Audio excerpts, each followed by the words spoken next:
Fala pessoal, seja muito bem-vindo a mais um devocional desse canal. Para você que não me conhece, eu sou o Pastor Ciel. Hoje eu quero falar com vocês sobre os efeitos da verdadeira salvação. Nesse vídeo você também vai poder saber se você tem a salvação ou não, porque eu vou falar sobre os efeitos, né? Uma pessoa que foi salva, ela vai manifestar algumas coisas, né? Vai ser gerado algumas coisas. Claro que eu não vou falar tudo, que senão vai ficar um vídeo muito longo, mas aqui eu vou pegar uma passagem, nós vamos destrinchar ela. Nós vamos dissecar para que nós possamos absorver, né, e entender os efeitos da salvação. Então, o tema desse vídeo é os efeitos da salvação na vida das pessoas, ou do crente ou daquele que foi salvo. Abra sua Bíblia comigo em Tito, capítulo 2, uma passagem conhecida. Tito, capítulo 2, 11, que diz o seguinte, Paulo escrevendo a Tito: Porque a graça de Deus se há manifestado, trazendo salvação a todos os homens, ensinando-nos que, renunciando à impiedade e às concupiscências mundanas, vivamos neste presente século sóbria, justa e piamente, aguardando a bem-aventurada esperança e o aparecimento da glória do grande Deus e nosso Senhor Jesus Cristo, o qual se deu por si mesmo por nós, para nos remir de toda iniquidade e purificar para si um povo seu e especial, zeloso de boas obras. Então Paulo escreve aqui a Tito e ele vai, como posso dizer assim, explicar o efeito da graça. Porque veja bem, a salvação é uma obra da graça. Né? O que é graça? Graça é favor imerecido. Né? A definição de graça dentro da Escritura é um favor que Deus faz aos homens, ainda que eles não mereçam, Deus faz a si mesmo. Ninguém merece a salvação. Não há um ser humano que mereça a salvação. Todos merecem o inferno. Mas Deus, pela sua graça e misericórdia, oferece a salvação aos homens por meio de Cristo, que morreu, né, na cruz. E a graça que provém da salvação, né, que é um favor imerecido, é ofertada aos homens. E quando alguém recebe a salvação, quando alguém é salvo, que crê em Jesus mediante a fé, existem uns efeitos na vida dessa pessoa. Tipo assim, você toma um remédio e o remédio surte o efeito, a salvação do mesmo jeito. Né? A salvação é um remédio para a condenação eterna. Então todos estavam condenados ao inferno. Deus tem um remédio, a salvação por meio de Cristo. Quando alguém toma esse remédio, recebe esse remédio de graça, há efeitos que nós podemos constatar na vida daquelas pessoas que receberam esse remédio, vamos dizer assim, né? E em Tito capítulo 2, versículo 11, Paulo vai dizer, e eu quero ler de novo, e agora a gente vai destrinchando o texto aqui. Porque a graça de Deus se ha manifestado, trazendo salvação a todos os homens. Então perceba, um dos objetivos da graça, né? Claro que não é tudo, porque nós encontramos na Escritura que a multiforme graça de Deus ela se revela de várias maneiras. Então ela vai se revelar em várias áreas. Só que uma das áreas que ela se revela, que eu acredito que é uma das principais, é a salvação. Então, pela graça de Deus, ela se manifestou trazendo salvação a todos os homens. E aqui ele vai falar, no versículo 12, pelo menos 3 efeitos eu quero tratar aqui nesse vídeo, né, nesse devocional. 3 efeitos da graça de Deus na vida das pessoas. Né? Ele vai dizer aqui no versículo 12: ensinando-nos que, renunciando à impiedade e às concupiscências mundanas, vivamos nesse presente século sobre a justa e piamente. Eu vou dividir esse versículo em 2 partes. Né? A primeira parte, Paulo está falando sobre a renúncia do pecado. Então, quando alguém recebe, né, a salvação, quando alguém é salvo, o primeiro efeito gerado no coração e na vida dessas pessoas vai ser a renúncia quanto ao pecado. A pessoa vai renunciar esse pecado deliberadamente, né? E essa renúncia, ela vai se dar em 2 campos que nós temos aqui dentro do texto. No versículo 12, eu quero que você leia comigo e você vai perceber isso aqui, ó. Ensinando-nos que renunciando, primeiro, impiedade e as concupiscências. Paulo divide, ele fala impiedade e concupiscência. E aqui eu quero dar 2 sentidos a essas 2 palavras.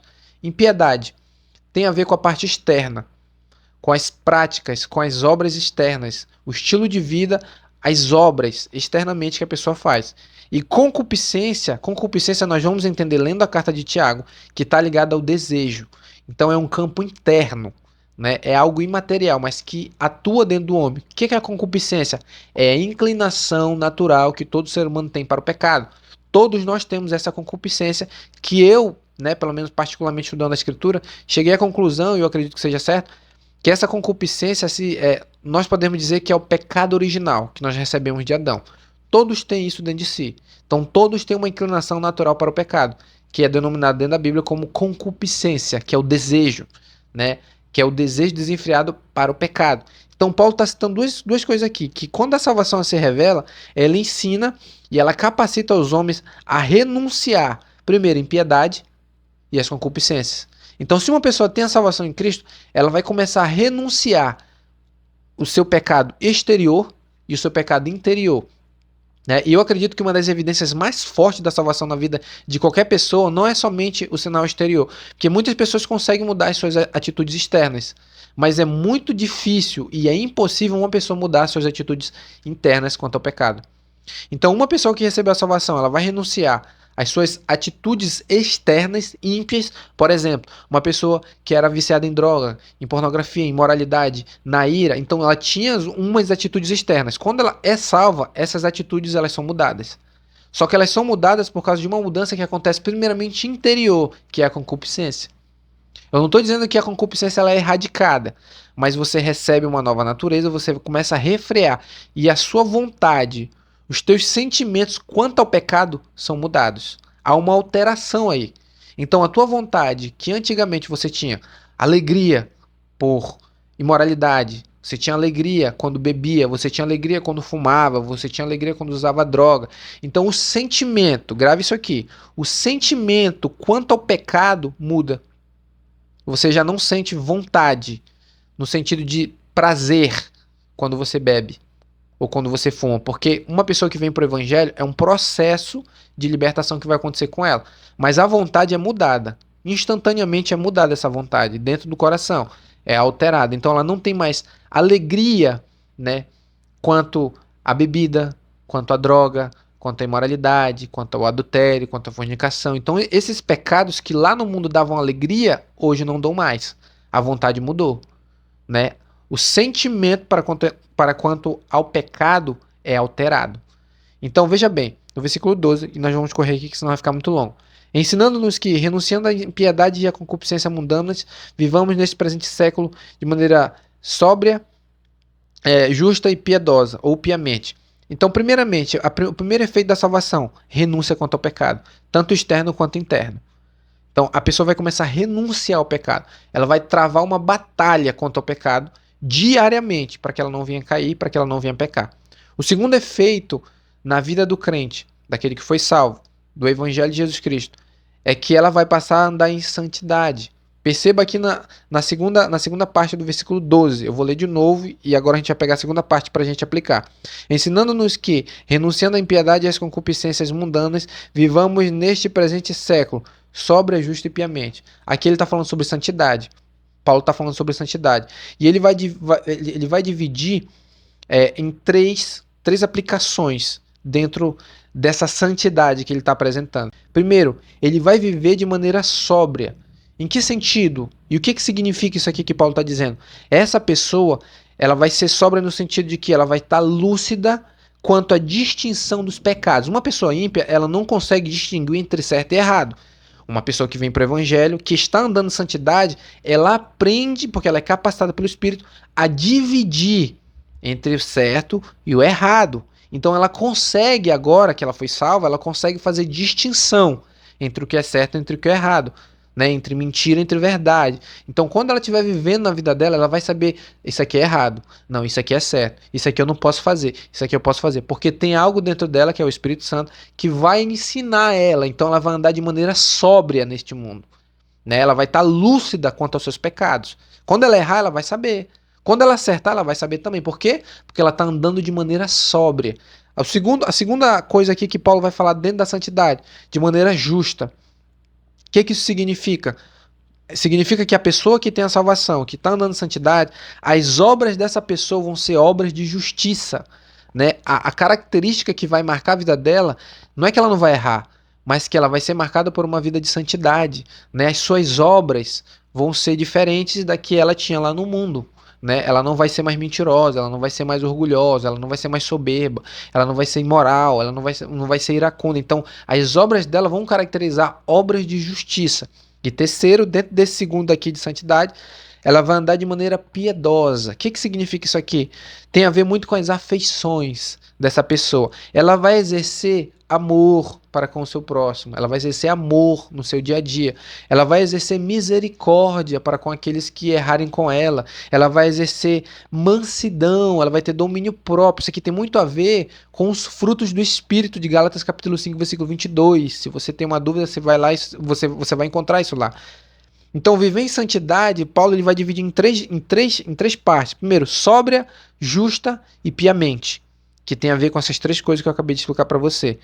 E por último, né, os efeitos da salvação, nós estamos tratando aqui. O por último é uma expectativa quanto à volta de Cristo. E aqui eu quero ler o versículo 13. Paulo vai dizer: aguardando a bem-aventurada esperança e o aparecimento da glória do grande Deus e nosso Senhor Jesus Cristo. O que significa? O crente que foi salvo vai ser gerado dentro do coração dele uma expectativa pela volta de Cristo. Vamos dizer assim, uma ansiedade para que Jesus volte. Por quê? Porque ele quer se encontrar com Jesus. Ele quer ver Jesus, ele quer andar com Cristo, ele quer ir para a eternidade, porque ele quer estar perto de Deus.